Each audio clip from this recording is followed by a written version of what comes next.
하나님의 말씀 전도서 7장 말씀입니다. 아름다운 이름이 보배로운 기름보다 낫고 죽는 날이 출생한 날보다 나으며 히브리인들에게 있어서는 이름이라는 것은 어떤 사람에 대한 단순한 예적 호칭이 아니고 그 사람의 인격 자체를 대변하는 것입니다. 그렇기 때문에 아름다운 이름이라는 것은 그 사람에 대한 훌륭한 명성을 가리키는데요.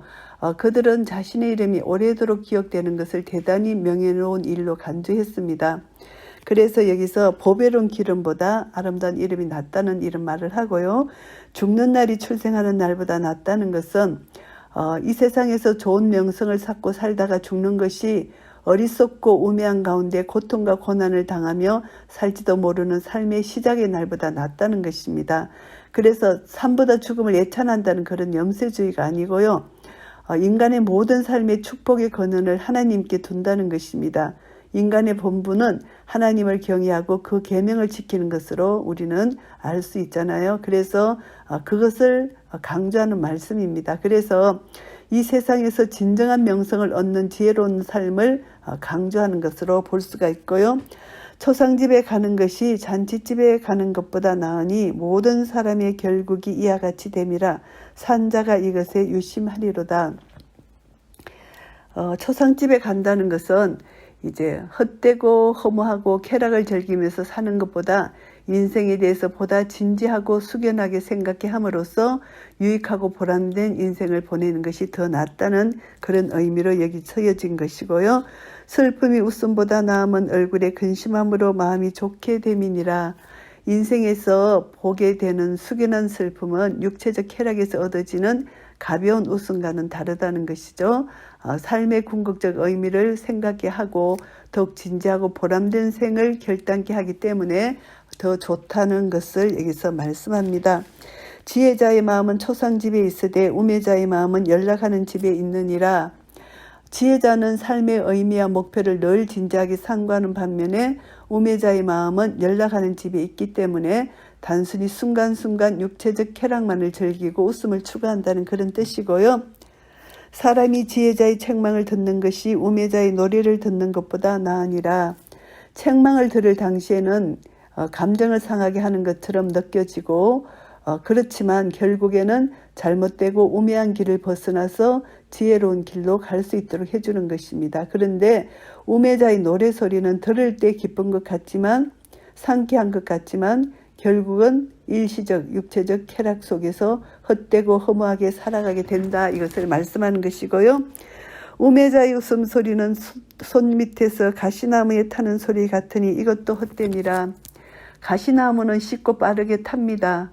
요란한 소리를 내면서 탑니다. 그런데 이내 사그러져서 꺼지고 말잖아요. 그래서 이 소리는 헛되고 요란할 뿐 실속이 없다는 것입니다. 이것이 바로 우매자의 웃음소리와 같다. 요란할 뿐 실속이 없고 지혜롭지 못하다는 것을 말씀하는 것이고요. 탐악이 지혜자를 우매하게 하고 뇌물이 사람의 명철을 많게 하느니라. 그러기 때문에 지혜자의 책망을 듣는 것이 낫다는 것입니다. 그리고 뇌물을 의인의 눈에 멀게 한다. 뇌물은 그래서 명철을 흐리게 한다. 그렇기 때문에 하나님의 공의를 훼손한다. 공정한 판단을 차단한다. 이렇게 볼 수 있죠. 그러니까 탐악, 욕심을 내는 것이 지혜자를 우매하게 한다는 것입니다. 그러니까 하나님의 지혜는 책망을 들으면서 이렇게 자기가 잘못된 것을 깨닫는 것이 중요하다. 하나님은 공의를 기뻐하신다는 것입니다. 뇌물과 탐악은 다 하나님의 공의를 무시하는 행위라는 것이죠. 지혜자는 하나님을 경외하기 때문에 하나님께서 공의를 기뻐하시는 것을 깨달아 안다는 것이고요. 일의 끝이 시작보다 낫고 참는 마음이 교만한 마음보다 나으니 어떤 일을 시작해서 그 과정을 인내하는 마음으로 지켜보는 가운데 좋은 결과를 유출해낼 경우는 그 끝은 처음보다 낫다는 뜻입니다.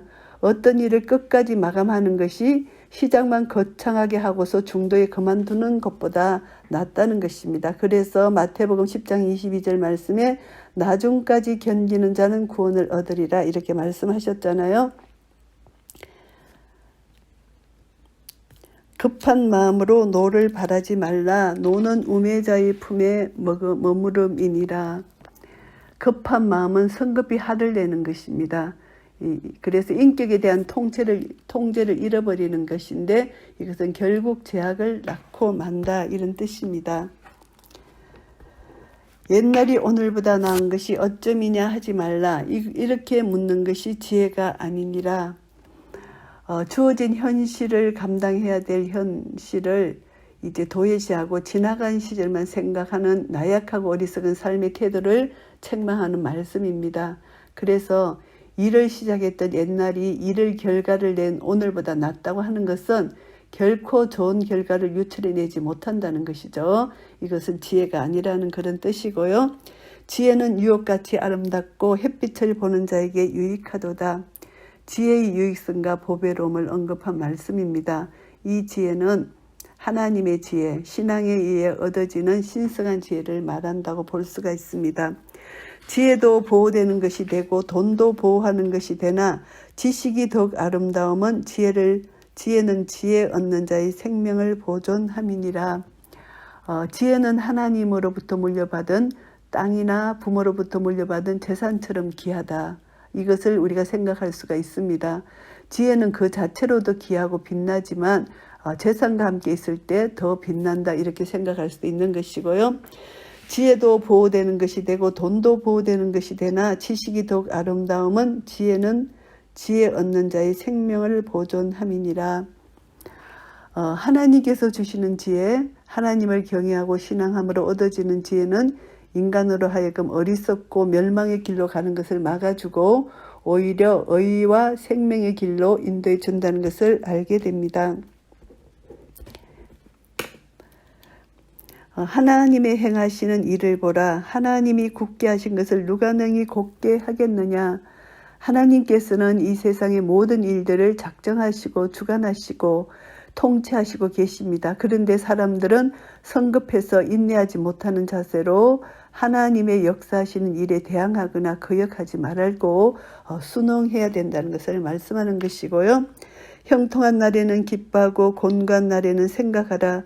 하나님이 이 두 가지를 병행하게 하사 사람으로 그 장래일을 능히 헤아려 알지 못하게 하셨느니라. 사람의 장래일은 아직 나타나지 않는 미래일을 말합니다. 그래서 인간은 연약하고 제한되었기 때문에 하나님의 절대적 주권에 순응해야 된다. 이것을 가르치고 있는 말씀이고요.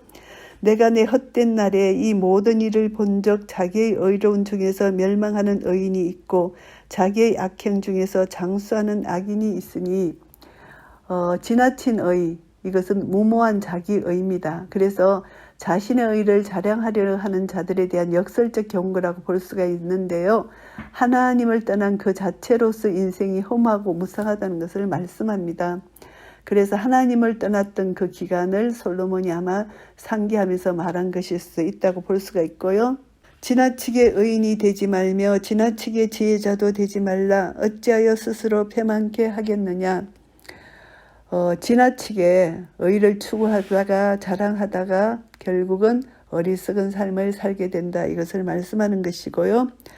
지나치게 악인이 되지 말며 우매자도 되지 말라. 어찌하여 기한전에 죽으려느냐. 육신의 정욕, 이생의 자랑, 안목의 정욕, 이 모든 것은 악행을 일삼는 것인데 이것을 금지하라는 것입니다. 악인이나 우매자는 그들이 악행하는 것으로 파멸에 이르고 만다는 것을 말씀하고요. 너는 이것을 잡으며 저것을 놓지 마는 것이 좋으니 하나님을 경외하는 자는 이 모든 일에서 벗어날 것임이니라. 지나친 자기의의 추구 또 의도적인 악행을 금하고 있다는 이 말씀이고요. 그래서 이제 인간의 육신적 생각에서 비롯된 행위는 좌로나 우로나 치우칠 수밖에 없다는 것입니다. 그래서 인간의 본분을 하나님을 경외하는 것으로 우리가 알고 있고 그것으로 행한다면은 하나님이 주시는 하나님을 아는 지식과 하나님으로 공급받는 지혜, 하나님이 지식과 지혜의 근본이시기 때문에 그래서 하나님 말씀에 순종하고 나아가는 것이 복이라는 것입니다. 그래서 결국은 하나님을 경외한다는 것은 하나님을 만유의 창조주로 우리를 통치하시는 분, 전능하신 분으로 알고 경배해야 된다는 것을 우리가 깨닫게 되고요. 지혜가 제자로 성읍 가운데 열유사보다 능력이 있게 하느니라. 성읍을 통치하고 지배하는 자, 여기서 이것을 말씀합니다. 그래서 예부 세력으로부터 성읍을 지키는 자들입니다. 이들을 보다 하나님을 경외함으로 얻는 지혜, 그것이 더 낫다는 것입니다. 결국은 하나님을 의뢰함으로 얻는 힘이 인간적 힘이나 능력보다 훨씬 강하다, 이것을 말씀하는 것이고요. 선을 행하고 죄를 범치 아니하는 의인은 세상에 아주 없느니라. 의인은 없나니 하나도 없도다. 모든 사람이 죄를 범하였음에 하나님의 영광에 이르지 못한다는 이 말씀이고요. 무릇 사람의 말을 들으려고 마음을 두지 말라. 염려컨대 내 종이 너를 저주하는 것을 들으리라. 이제 제약된 인간의 본성, 이것은 이제 결국은 실수가 나오고 신실하지 못한 것이 나타날 수밖에 없습니다. 그래서 사람의 말을 지나치게 의식하고 아첨하는 말에 마음을 두는 것은 스스로 올무에 빠져드는 것과 같다는 것을 말씀하고요. 너도 가끔 사람을 저주한 것을 내 마음이 아느니라. 결국은 모든 사람이 죄인이기 때문에 그들의 말에 지나치게 신경을 기울이는 것은 쓸모없다는 것입니다. 자신이 남을 저주한 적이 있다는 사실을 언급함으로써 우리는 자기도 모르게 이런 삶을 사는 것이죠. 그래서 사람은 양심이 증거가 되고 그 생각들이 서로 혹은 송사하며 혹은 변명하며 그 마음에 새긴 율법의 행위를 나타낸다. 로마서 2장 15절 말씀이 생각나고요. 내가 이 모든 것을 지혜로 시험하며 스스로 이르기를 내가 지혜자가 되리라 하였으나 지혜가 나를 멀리 하였도다. 이제 지혜롭게 되어가는 모든 것을 아는 자가 되기를 원합니다. 이 전도자는 자신이 지혜롭게 되어가고 또 모든 것을 아는 자가 되기를 원했지만 지혜가 그에게서 멀리 하였다는 그런 고백입니다. 그래서 인간적인 지혜로는 이 세상 모든 것을 헤아리 알 수 없음을 말하는 것이고요. 참다운 지혜는 인간 자신의 노력에 의해서 스스로 얻어지는 것이 아니고 하나님의 은혜 속에 들어가는 것입니다. 결국은 하나님을 경외하는 데서 지혜와 지식을 얻을 수 있다는 것을 깨닫게 되는 말씀입니다. 무릇 된 것이 멀고 깊고 깊도다. 누가 능히 통달하랴. 그동안 갈고 닦은 지식과 인생 경험에 바탕을 둔 나름대로의 폭넓은 그 식견으로도 이 세상에서 역사되어지는 모든 것을 다 알 수 없다는 한계성을 언급하는 것이고요. 그래서 현존되어지는 모든 것뿐만이 아니라 하나님에 의해서 역사되어질 모든 섭리까지 우리가 이제 깊고 깊도다. 누가 능히 통달하겠느냐, 이 말씀입니다.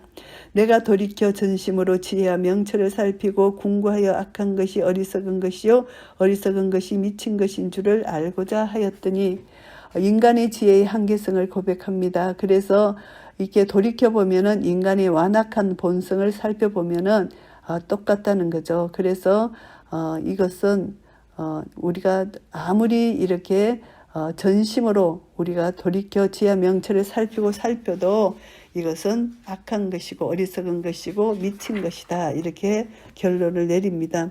내가 깨달은 즉 마음이 올무와 그물같이 손이 포승 같은 여인은 사망보다 독한 자라.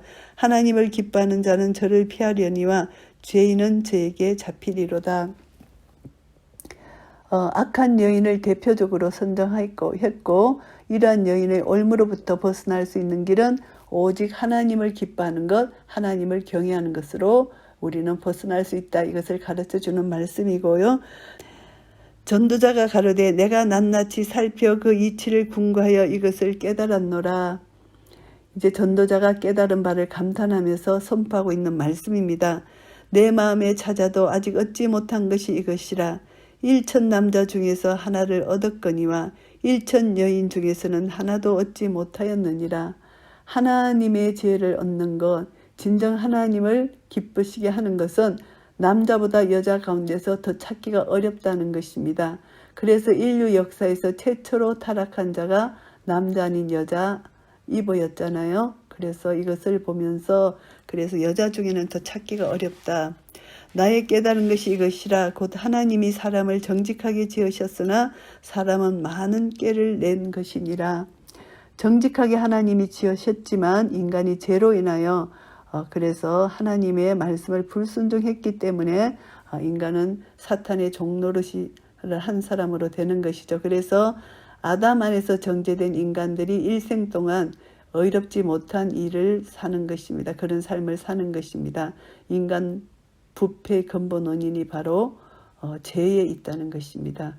그것을 여기서 말씀하는 것입니다. 많은 깨를 내는 죄를 지은 죄의 본성을 가진 인간들의 마음을 여기서 표현하는 것입니다. 전도서 7장 말씀을 정리하겠습니다. 1절부터 14절까지는 지혜로운 삶에 대해서 말씀하십니다. 그래서 지혜자나 우매자나 한결같이 똑같은 운명이죠. 결국은 죽음에 도달하는 것입니다. 짐승도 죽음에 도달하는 것이죠. 그렇기 때문에 이제 죽음의 날이 출생의 날보다 낫다 이렇게 표현을 합니다. 1절에서 또 초상집에 가는 것이 잔치집에 가는 것보다 낫다 이렇게 표현을 합니다. 이것을 보면서 이제 죽음을 통해서 사람이 이제 허무한 인생이 어떻다는 거, 어떻게 하면 보람 있게 살 것인가 이것을 우리가 경고받을 수 있고 건면받을 수 있다는 것을 그런 차원에서 우리가 이것이 낫다는 것입니다. 그렇기 때문에 우리는 이제 사람들로 하여금 하나님을 경외하고 그 말씀을 듣도록 권고하는 것이라고 볼 수가 있습니다. 지혜자의 책망을 우매자의 노래나 웃음소리보다 낫다고 규정합니다. 그래서 우리는 육신의 쾌락을 위해서 사는 것보다 지혜로운 자의 권고를 받아들여서 회개하는 마음으로 생활하도록 권면하는 것입니다. 결국은 지혜가 좋다, 지혜가 유익하다 이것을 말씀합니다. 이 지혜는 세상 지혜가 아니고 하나님의 지혜, 참 지혜를 말씀합니다. 세상 지혜는 아무런 유익이 없습니다. 그런데 하나님을 의뢰함으로 얻어진 지혜는 하나님의 것으로부터 하나님으로부터 공급되기 때문에 우리에게 유익을 준다는 것, 이것이 진리라는 것을 말씀하고요. 15절부터 18절은 이제 중용을 지키는 것을 말씀합니다.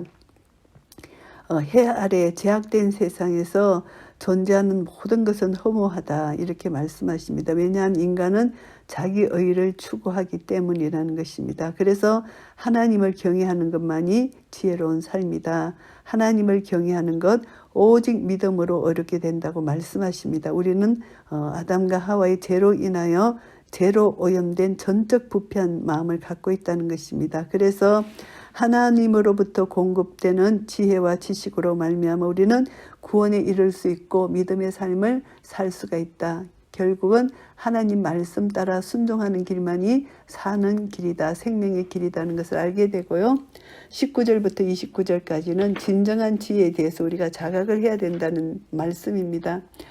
참 지혜의 능력과 인간의 부패를 비교합니다. 그래서 지혜의 능력은 하나님 말씀의 능력이기 때문에 혼과 영과 간절과 골수를 찔러 쪼개는 놀라운 말씀의 능력이 나타나잖아요. 이것이 하나님의 지혜고 진리의 능력의 말씀입니다.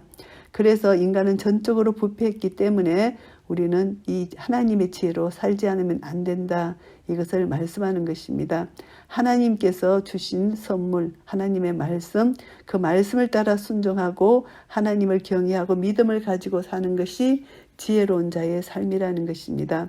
그래서 우리는 하나님의 형상으로 창조되었기 때문에 하나님이 우리에게 주신 이 자유의지를 가지고 우리는 하나님 말씀에 귀를 기울이고 순종해서 믿음으로 나아가는 이 삶만이 지혜로운 삶이라는 것입니다. 그래서 하나님은 말씀하십니다. 모든 사람이 죽는다는 것입니다.